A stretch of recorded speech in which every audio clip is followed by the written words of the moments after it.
Syekh Mahmud Khalil Al-Husari, imam dalam qiraat, diposting pada tanggal 4 Mei tahun 2017. Bagi mereka yang pernah mengikuti kelas tahsin atau tajwid, tentu tidak asing dengan nama Syekh Mahmud Khalil Al-Husari. Biasanya guru-guru tahsin merekomendasikan murotal beliau untuk didengar. Beliau termasuk qari pelantun Al-Quran yang paling terkenal, tidak hanya di negeri asalnya, Mesir.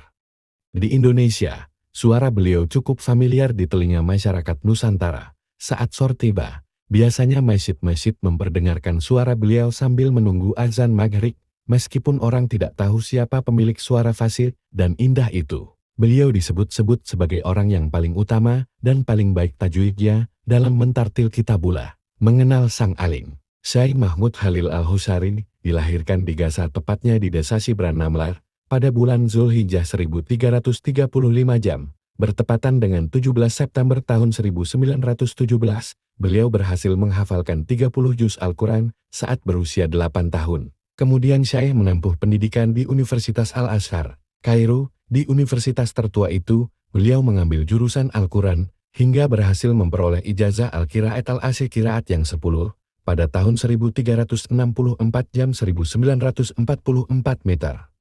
Syekh mulai rutin menjadi qari dalam siaran Al-Quran Al-Karim di Mesir. Sejak saat itulah, suara indah dan fasihnya dikenal umat Islam di seluruh tempat. Pada tahun 1957, ia dipilih menjadi penyeleksi para qari di Mesir, dan tahun 1960, ia diberi amanah untuk mengoreksi cetakan-cetakan mushaf Al-Quran yang ada di Al-Azhar. Beliau menjalankan tugas tersebut di bawah Lembaga Al-Quran wa Al-Hadits bi Jam'i Al-Buhuts Al-Islamiyah. Pada tahun 1960 pula, ia diangkat pula menjadi guru besar para qari di Mesir.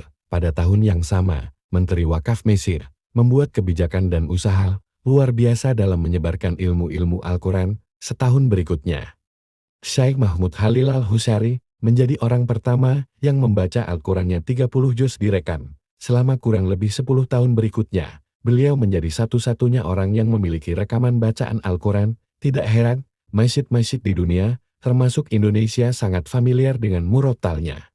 Setelah itu, beliau pun merekam 30 juz Al-Quran dengan riwayat Waras An-Nafi, kemudian Karun An-Nafi, kemudian Tadauri An-Abi Amma, hingga saat ini. Kaum muslimin masih mendengarkan, mengambil manfaat dan pelajaran dari warisan kebaikan beliau.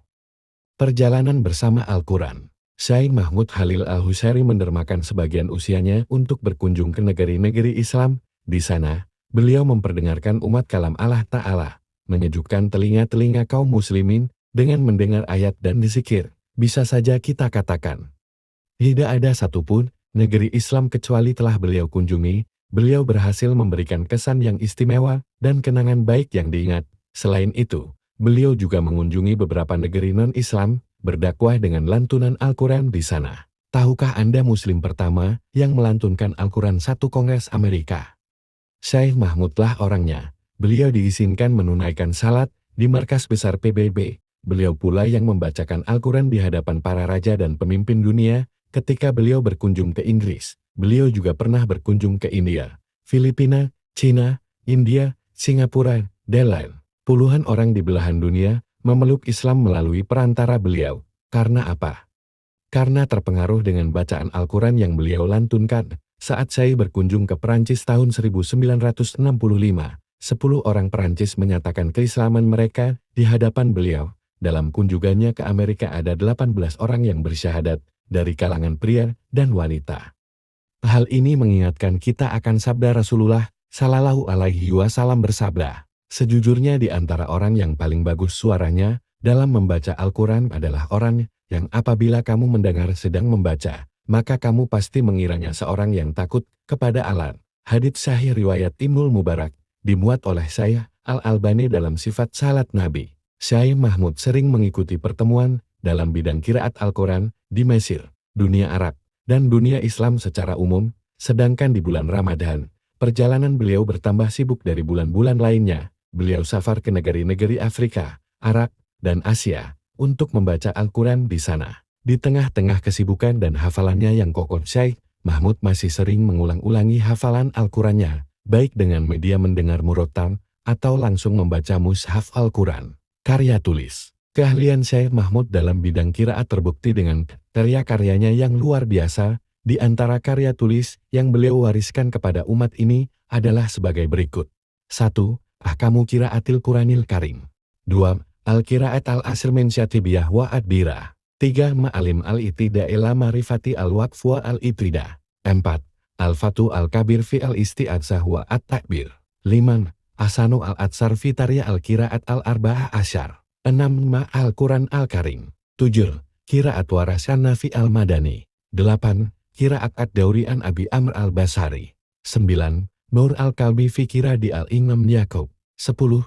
As-Sabil al-Muyasar fi Qiraat al-Imam Abi Jafar. 11. Husnu al-Musirah fi al-Jambaina Asyatibiyah wa ad-Dirah. 12. An-Nahju al-Jadid fi ilmi at-Tajwid. 13. Rahilati fi al-Islam. Ayah yang perhatian di tengah kesibukan. Meski aktivitasnya sangat padat sebagai duta Al-Quran, Syekh Mahmud Khalil Al-Husairi tetap menyempatkan duduk bersama anak-anaknya, menghabiskan waktu bersama mereka dengan Al-Quran, membaca dan menulisnya. Ia mendidik anaknya dengan mengajarkan agama, khususnya Al-Quran, sehingga anak-anaknya pun berhasil menghafal Al-Quran pula. Salah seorang anaknya mengatakan, sungguh ayah adalah seorang bapak yang penyayang, ia sangat-sangat memperhatikan dengan menghafal Al-Quran. Sehingga kami semua bisa menghafal Al-Quran, alhamdulillah. Setiap hari, ayah memberikan kami uang sebagai hadiah untuk setiap baris yang kami hafalkan. Apabila ia menginginkan jumlah lebih dari yang ia targetkan, ia akan bertanya, apalagi yang kau hafalkan? Jika anak-anaknya menambahkan setoral, maka ia tambah pula pemberian. Ayah memiliki falsafah tersendiri, dalam hal ini, ia selalu menekankan untuk menghafal Al-Quran yang mulia, sehingga kami termotivasi dengan berharap ridha Allah, kemudian ridha kedua orang tua. Apa yang ayah lakukan telah membuat anak-anaknya teguh dalam menghafalkan Al-Quran. Akhir yang bahagia, Syekh Mahmud Khalil Al-Husairi telah membangun masyarakat agamis. Ia membangun Ma'had Azhar dan masjid di kampung halamannya, Sibran Namla. Ia juga membangun masjid di Kairo, dan sebelum wafat mewasiatkan agar ujung hartanya diwakafkan untuk khidmat kepada Al-Quran. Syekh mulai menderita sakit di awal tahun 1980. Saat itu, ia pulang dari Arab Saudi dalam keadaan sakit, sebagaimana cerita salah seorang anaknya. Ternyata ia menderita penyakit liver, sampai ia harus dirawat di rumah sakit, kemudian pihak rumah sakit mengizinkannya pula.